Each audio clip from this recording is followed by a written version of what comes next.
امریکہ نے غزہ میں جنگ بندی کی قرارداد چھٹی بار ویٹو کر دی۔ سلامتی کونسل میں 14 ارکان نے قرارداد کی حمایت میں ووٹ دیا۔ اسرائیل 21 لاکھ فلسطینیوں کو امداد کی فراہمی یقینی بنائے۔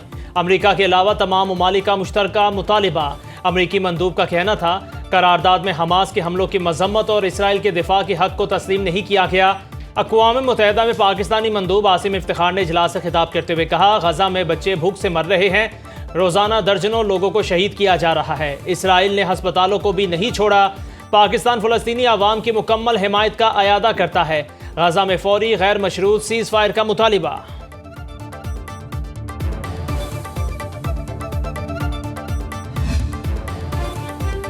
فرانسیسی صدر کی فلسطینی ریاست تسلیم کرنے کی ایک بار پھر تصدیق۔ مغربی کنارے میں نئی یہودی بستیوں کی تعمیر کی مخالفت۔ اسرائیلی ٹی وی کو انٹرویو دیتے ہوئے صدر ایمانوئل میکرون کا کہنا تھا، غزہ میں طویل اسرائیلی فوجی مہم کا الٹا نتیجہ نکلے گا۔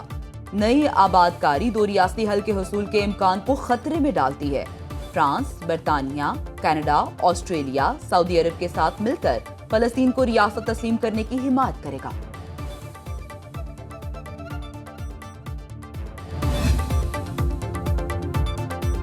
امریکہ بھارت تعلقات میں ایک اور بڑی دراڑ۔ ٹرمپ انتظامیہ نے بھارت کے لیے ایران کی چابہار بندرگاہ پر پابندیوں سے استثناء ختم کر دیا، جس سے بھارتی کمپنیوں کو شدید مالی نقصانات پہنچنے کا اندیشہ۔ امریکہ نے بھارت اور دیگر ممالک کو ایرانی بندرگاہ پر کام جاری رکھنے کے لیے 2018 سے پابندیوں سے استثناء دیا ہوا تھا۔ امریکی فیصلہ 29 ستمبر سے نافذ العمل ہوگا۔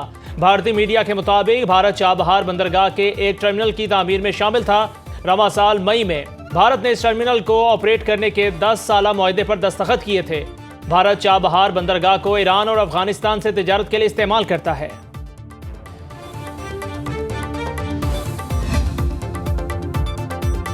وزیر اعظم برطانیہ کے 4 روزہ دورے پر لندن پہنچ گئے۔ شہباز شریف کا لندن کے لیوٹن ایئرپورٹ پر شاندار استقبال۔ وزیر اعظم جنیوا میں صدر مسلم لیگ نون نواز شریف کی عیادت کے لیے رکے تھے۔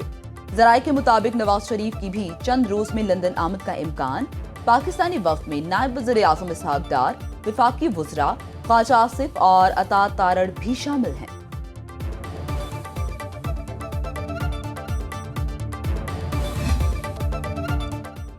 پاکستان اور سعودی عرب کا تاریخی اسٹریٹجک دفاعی معاہدہ۔ پاکستان یا سعودی عرب پر حملہ دونوں ملکوں کے خلاف جارحیت تصور ہوگا۔ دونوں ملک ایک دوسرے کا دفاع کریں گے، ہر خطے کا مل کر مقابلہ کریں گے۔ ریاض میں طے پانے والے معاہدے پر وزیر اعظم شہباز شریف اور سعودی ولی عہد محمد بن سلمان نے دستخط کیے۔ وزیر اعظم کے دفتر سے جاری بیان میں کہا گیا، معاہدے کا مقصد دفاعی تعاون کو فروغ دینا اور کسی بھی جارحیت کے خلاف مشترکہ دفاع و تحفظ مضبوط بنانا ہے۔ فیلڈ مارشل عاصم منیر کا معاہدے میں کلیدی کردار۔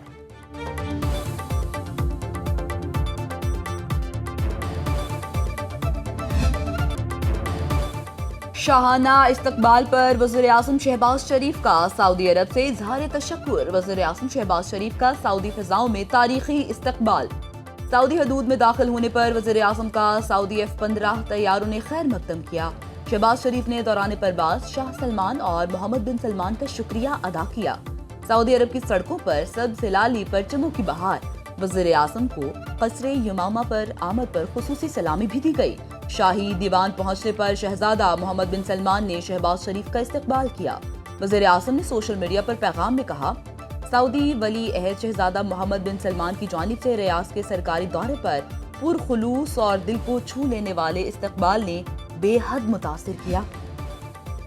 سعودی عرب اور پاکستان جارہ کے مقابل ایک ہی صف میں ہمیشہ اور ابد تک۔ سعودی وزیر دفاع شہزادہ خالد بن سلمان پاکستان سے دفاعی معاہدے پر شادمان۔ سوشل میڈیا پر خصوصی طور پر اردو زبان میں پیغام جاری کیا۔ وزیر دفاع خواجہ آصف کا سعودی ہم منصب کے پیغام کا خیر مقدم۔ جوابی ٹویٹ میں لکھا، پاکستان اور سعودی عرب کے برادرانہ تعلقات کی تاریخ کا ایک اہم موڑ۔ دو برادر ملک دشمن کے سامنے صف آرا اور شانہ بشانہ۔ رب العزت کے سائے میں مشترکہ دشمن کے مقابل انشاءاللہ ساری امت متحد ہوگی۔ وزیر اطلاعات عطا تارڑ نے لندن پہنچنے پر کہا، فخر کی بات ہے حرمین شریفین کی حفاظت کی سعادت پاکستان کو نصیب ہوئی۔ معاہدے کا کریڈٹ وزیر اعظم، فیلڈ مارشل، ڈیپٹی وزیر کو جاتا ہے۔ پاکستان کے وقار میں اضافہ ہوا۔ 1.5 سال سے فارن پالیسی بڑی کامیابی سے چلی ہے۔ بھارت میں پاک سعودیہ دفاعی معاہدے پر بے چینی۔ ترجمان بھارتی وزارت خارجہ کے مطابق ان کی حکومت پاکستان اور سعودی عرب کے درمیان معاہدے سے آگاہ تھی۔ رندھین جیسوال نے سوشل میڈیا پر پیغام میں لکھا، بھارتی حکومت اپنی قومی سلامتی اور خطے پر معاہدے کے اثرات کا جائزہ لے گی۔ بھارت اپنی قومی سلامتی اور مفادات کے تحفظ کے لیے پرعزم ہے۔ اس معاہدے کے خطے اور عالمی استحکام پر ممکنہ اثرات کا تجزیہ کیا جا رہا ہے۔ پاک سعودی دفاعی معاہدے پر انڈین میڈیا کا رونا دھونا شروع۔ گودی میڈیا کے اینکرز مودی حکومت پر چڑھ دوڑے، اسرائیل سے زیادہ معاہدے کو بھارت کے لیے خطرناک قرار دے دیا۔ مسلم امہ کی ایٹمی طاقت، پاکستان اور سعودی عرب کا گیم چینجر دفاعی معاہدہ۔ ایٹمی پاکستان حرمین شریفین کے تحفظ میں سعودی عرب کا پارٹنر بن گیا۔ ماہرین کے مطابق یہ معاہدہ علاقائی طاقت کے توازن کو بدل سکتا ہے۔ اب کوئی جار حماقت سے پہلے 10 بار سوچے گا۔ پاکستان اور سعودی عرب سائبر سیکیورٹی، ڈرون ٹیکنالوجی اور خلائی دفاعی نظام میں تعاون بڑھائیں گے۔ پاک سعودیہ دفاعی معاہدے کی خبر عالمی میڈیا کی سب سے بڑی خبر بن گئی۔ امریکی، یورپی اور خلیجی میڈیا نے شہ سرخیوں میں نمایاں جگہ دی۔ الجزیرہ نے معاہدے کو واٹر شیڈ کا نام دیا۔ واٹر شیڈ وہ علاقہ ہوتا ہے جہاں سے مختلف ندیاں نکلتی ہیں۔ ٹائمز آف اسرائیل کے مطابق معاہدہ خطے میں اسرائیلی مفادات کے لیے خطرہ ہے۔ بھارت بھی اس سے شدید متاثر ہو سکتا ہے۔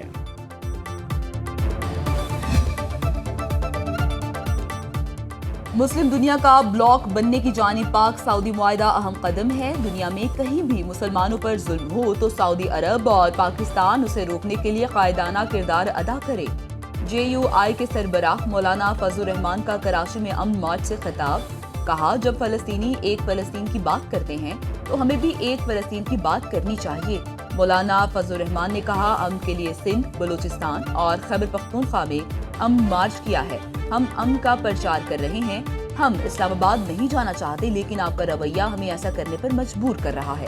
اگر کسی طرف سے مذاکرات کی بات آتی ہے تو حکومت اس پر سنجیدگی سے غور کرے۔ دورہ برطانیہ کے بعد امریکی صدر وطن واپسی کے لیے روانہ۔ طیارے میں میڈیا سے گفتگو کرتے ہوئے کہنے لگے، میرے خیال میں صادق خان کا شمار دنیا کے بدترین میئرز میں ہوتا ہے۔ میئر صادق امیگریشن کے لیے بھی آفت ہیں۔ میرے کہنے پر انہیں شاہی ضیافت میں مدعو نہیں کیا گیا۔ صادق خان دعوت میں آنا چاہتے تھے لیکن میں انہیں وہاں دیکھنا نہیں چاہتا تھا۔ ہمارے پاس بھی کچھ برے میئرز ہیں۔ کانگریس رکن الہان عمر کا مواخذے کا سامنا کرنا چاہیے۔ صومالیہ سے آئی الہان ہمیں بتاتی ہیں ملک کیسے چلانا ہے۔ الیکشن سے پہلے 97% میڈیا میرے خلاف تھا۔ ایسے چینلز کا لائسنس منسوخ کیا جانا چاہیے۔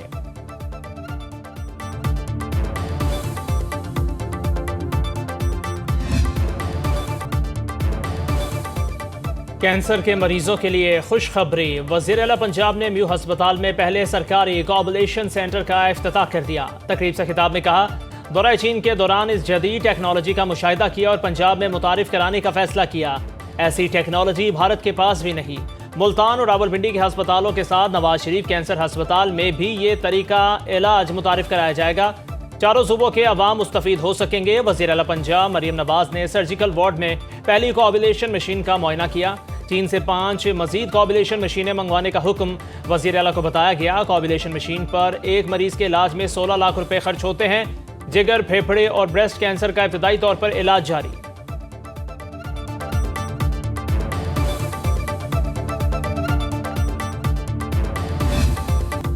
سنو نیوز، دکھ اور آزمائش کی گھڑی میں سیلاب متاثرین کے ساتھ بکھرے ہوئے ندی نالوں سے زیر آب آتی بستیوں اور فصلوں تک ہر جگہ ہر مقام سے حالات کی مسلسل آگاہی۔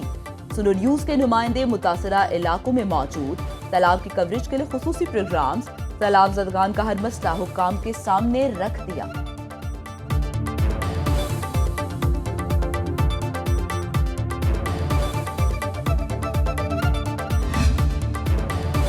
پاکستان میں غیر ملکی سرمایہ کاری میں اضافہ، جولائی اگست میں 36 کروڑ 40 لاکھ ڈالر کی بڑی سرمایہ کاری پاکستان آئی۔ چین پاکستان میں 17 کروڑ 95 لاکھ ڈالر کی انویسٹمنٹ کے ساتھ سب سے بڑا سرمایہ کار ملک رہا۔ دوسری بڑی 6 کروڑ ڈالر کی انویسٹمنٹ ہانگ کانگ نے کی۔ اسٹیٹ بینک نے تفصیلات جاری کر دی۔ 2 ماہ میں 19 کروڑ 60 لاکھ ڈالر کا آؤٹ فلو ریکارڈ کیا گیا۔ پاور سیکٹر میں سب سے بڑی 19 کروڑ 49 لاکھ ڈالر کی غیر ملکی سرمایہ کاری آئی۔